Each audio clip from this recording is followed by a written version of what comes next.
Au fond de cette allée végétale se cache le premier musée mondial dédié au boomerang.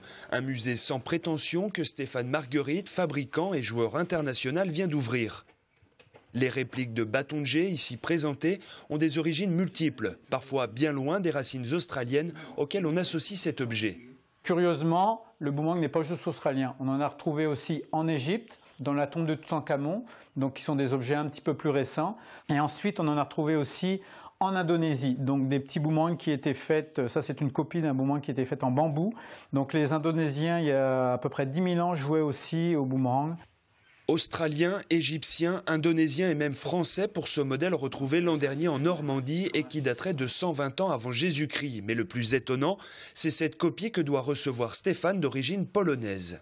Celui-ci, je l'attends, là, ça va être la copie d'un boomerang qui est en fin de compte le plus vieux boomerang au monde, qui a été retrouvé en Pologne dans les années 1990, chose comme ça.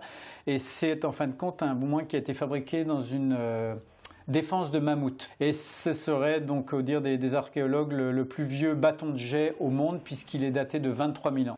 Aujourd'hui, ces bâtons de jet, ces killing sticks ne servent plus à chasser, n'existe plus que la version jeu d'adresse.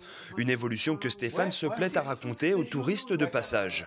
C'est un petit peu démystifier toute l'histoire du boomerang parce qu'on a malheureusement beaucoup de préjugés. On est très bien formaté dans la vie sur cet objet-là, ce qui fait qu'on a des légendes et des mythes qui existent sur le boomerang qui sont complètement fausses. Donc j'essaie de rétablir un petit peu la vérité.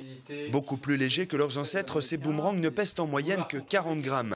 Bien lancés, ils peuvent voler plusieurs mètres avant de revenir à leur point de départ, ce qui n'était pas le cas des bâtons de jet. De quel pays ils viennent.